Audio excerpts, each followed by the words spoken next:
భారత స్వాతంత్రంలో ఏ రకంగానైతే మహాత్మా గాంధీ స్వాతంత్ర సమరంలో కీలకమైన పాత్ర పోషించి జాతిపితగా నిలబడ్డాడో, భారత జాతిపితగా, తెలంగాణ ఉద్యమంలో కూడా చెన్నారెడ్డి కావచ్చు, ఇంకా చాలామంది కొట్లాడినప్పటికీ కూడా చివరిదాకా నిలబడి తెలంగాణ సాధించుకోవచ్చినటువంటి ఒక తెలంగాణ జాతిపిత కేసీఆర్ గారు, తెలంగాణ జాతిపిత కేసీఆర్ గారు, సంస్కారవంతుడు కేసీఆర్ గారు. I still remember the first assembly meeting of Telangana. ఆయన ఏమంటాడు, సోనియా గాంధీ గారు కూడా తెలంగాణ ఇవ్వడానికి తోడ్పడ్డి అని చెప్పని ఆవిడకు కూడా కృతజ్ఞతలు తెలిపినారు అసెంబ్లీలో.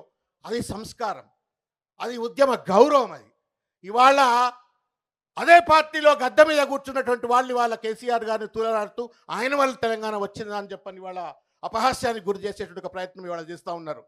ఈ చిల్లర మరల గాళ్లకు మనం లొంగవలసిన అవసరం లేదు. మిత్రులారా, నేను ఒక విషయం